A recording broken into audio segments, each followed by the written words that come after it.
Hello, this short video will show you how to create a sales invoice.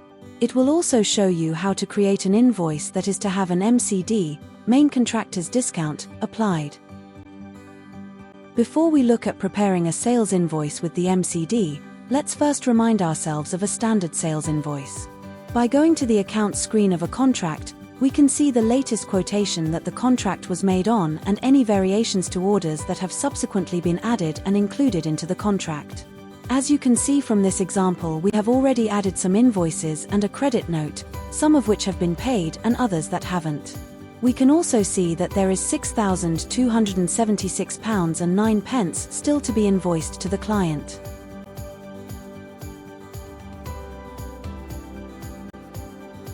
To create an invoice, we click the Create New Invoice button and confirm that we want to create an invoice. We then have the option to prepare a cumulative or standard invoice. If a cumulative type were to be selected, the system would add a value of all previous entered invoices, and this would be deducted from the invoice value. Here you can see that £7,550 has been entered in the less previous payments area. So, we would need to add the total value that we were claiming in the invoice details. In this example, we will add the whole contract value of £13,826.09, and you will now see that this invoice is for a net total of £6,276.09. On creating either type of invoice, and in this example we will prepare a standard invoice where we will not be showing any previous payments, you must enter basic details about the invoice. For whose attention it is to be for, this can either be selected from the contact list or manually entered, along with any required email addresses should you be emailing it from Contract Controller. The date raised will default to today's date, but may be amended if required. Our ref will default to the last reference entered on any previous invoices for the contract, but again, may be amended if required. Raised by will be your initials, but may be changed if required.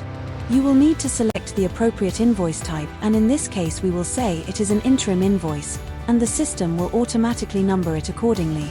If this were an invoice against a valuation or application for payment, we would enter the number here, and this would then tie this invoice to the valuation or application. The nominal code will default to your standard sales code, but may be amended if required. If the VAT rate were to be different to the standard, this is amended here. The date payment due will take the number of days that was set with the client details, but again may be changed as required. The payment date will automatically be shown on the invoice, but may be hidden if required. And lastly, for the general details, we have the payment terms. This will take your default settings, which will usually be your bank details, but again may be amended if required. Okay, so let's look at the options we have for entering the details of the invoice. We can manually enter our own text and values by ensuring the entry listing area is active, by clicking on it, and you will see an arrow appear at the top to indicate this. We then use the key combination of Ctrl+A to get a new line that we can then type our own quantity, text, and unit price. This will then calculate the total and carry it down to the subtotal. We can add as many lines as we require, and it is not restricted to the 6 lines shown. The list will simply scroll down. If we need to remove a single line added, click on the required line and click the Remove Selected Invoice Line button, and this will remove the line from the invoice. If we want to remove all the lines, click the Remove All Invoice Lines button at the top of the listing, and this will remove all the items. Other ways of entering the items is to use the Invoice Import Options button. This will show various options.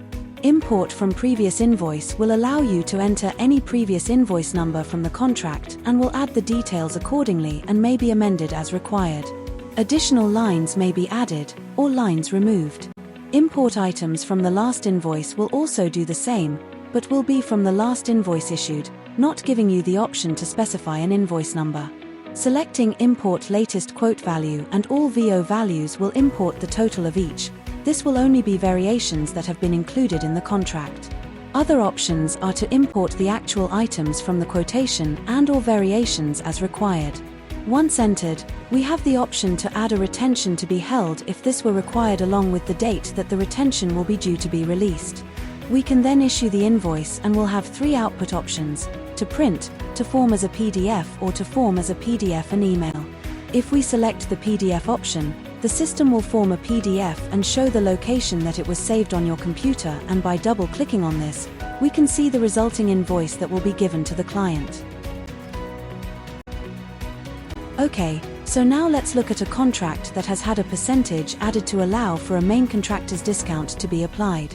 The first thing to note, and of great importance, is that the additional percentage added to allow this discount is not included in the contract value and analysis.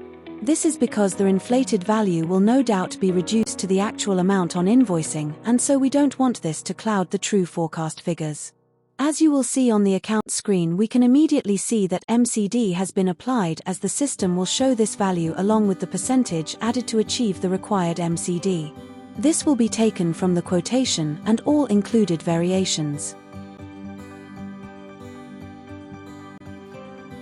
So now let's create an invoice for the quotation and a couple of the variations. This is done in the same way as you would for a normal invoice, again adding all the required general details for the attention of invoice type, etc. However, you will now see that the system has automatically added 5% to the less MCD area. We now bring in the quotation and variations, and you will see that the value is the inflated price. For example, you will notice that the quotation value is now at £60,981.29 in the invoice, as opposed to the contract value of £57,931.09. This will allow for the MCD to be deducted from the invoice. We remove any items not required at this stage on the invoice, and we now have a subtotal including the value added for the MCD to be deducted from. On issuing the invoice, we will be given the option to form an additional copy of the invoice that does not show the MCD, so that the main contractor can pass this to their client without showing their client the discount that they are receiving from us.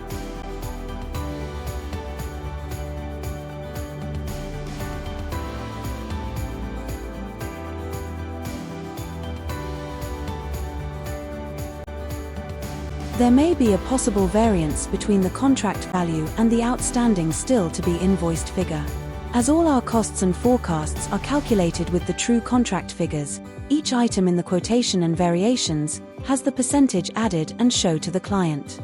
However, when we form the invoice, all the inflated items are summed and then the discount applied, so this can then result in a slight percentage rounding issue. In this example, we are now showing an outstanding still to be invoiced figure of £-1.19. To balance this, we can either raise a credit note to this value, or add a variation to this value to then set this back to 0. To enter a credit note, click the Create New Credit button and form the relevant credit note in the same way you would an invoice, but simply manually add the credit with a £1.19. We can then see the resulting credit note generated.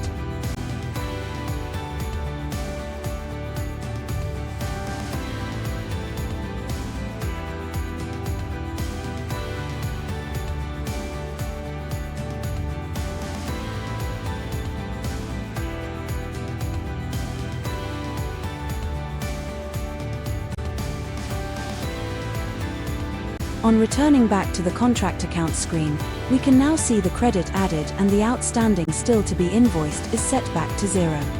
So, thank you for taking the time to look at this short video, and hopefully it will have helped you with this area of Contract Controller. If you need more assistance or would like more information, please do get in touch.